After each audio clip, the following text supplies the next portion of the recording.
समस्त प्राणी मात्र के अंदर भगवान की ही ज्योति प्रकाशित है। दिव्य दृष्टि से देखोगे तो तुम्हें पता चलेगा कि स्वयं तुम भी भगवान हो।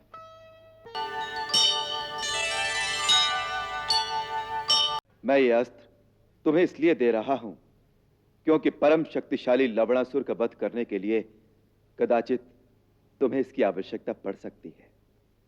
परंतु मेरी एक बात स्मरण रखना, जब अत्यंत आवश्यक हो, अर्थात तुम्हारे सामने जीवन और मरण का प्रश्न आ जाए, तभी इसका प्रयोग करना। यह अस्त्र अत्यंत भयंकर है। इसके प्रयोग से असंख्य प्राणियों के नष्ट होने का भय रहता है। तभी मैंने रावण का वध करने के लिए भी इसका प्रयोग नहीं किया था। शत्रुघ्न, शास्त्र कहता है वीर को उतनी ही शक्ति का प्रयोग करना चाहिए जितनी परम आवश्यक हो।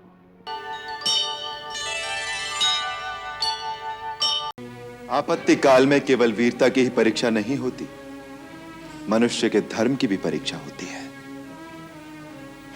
लक्ष्मण, वीरता केवल शस्त्र उठाने को ही नहीं कहते। कभी कभी शस्त्र न उठाना परमवीरता की निशानी हो सकता है। रख दो ये धनुष।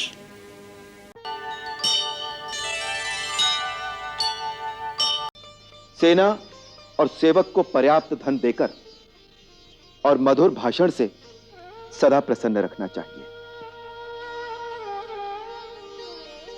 संतुष्ट और प्रसन्न रखे गए सेवक संकट काल में जहां साथ देने के लिए खड़े हो जाते हैं, वहां प्रायः निकट संबंधी भी नहीं खड़े होते।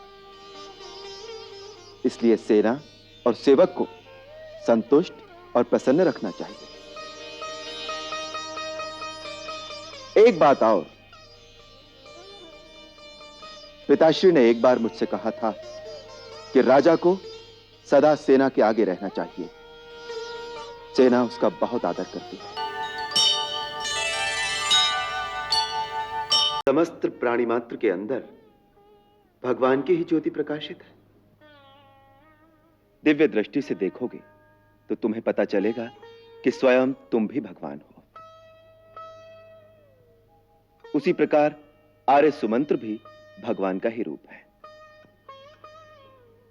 देखो, जैसे बहुत से घड़ों के अंदर यदि पानी भरकर रख दो तो उन सब के अंदर एक ही सूर्य का प्रतिबिंब प्रकाशित होता है।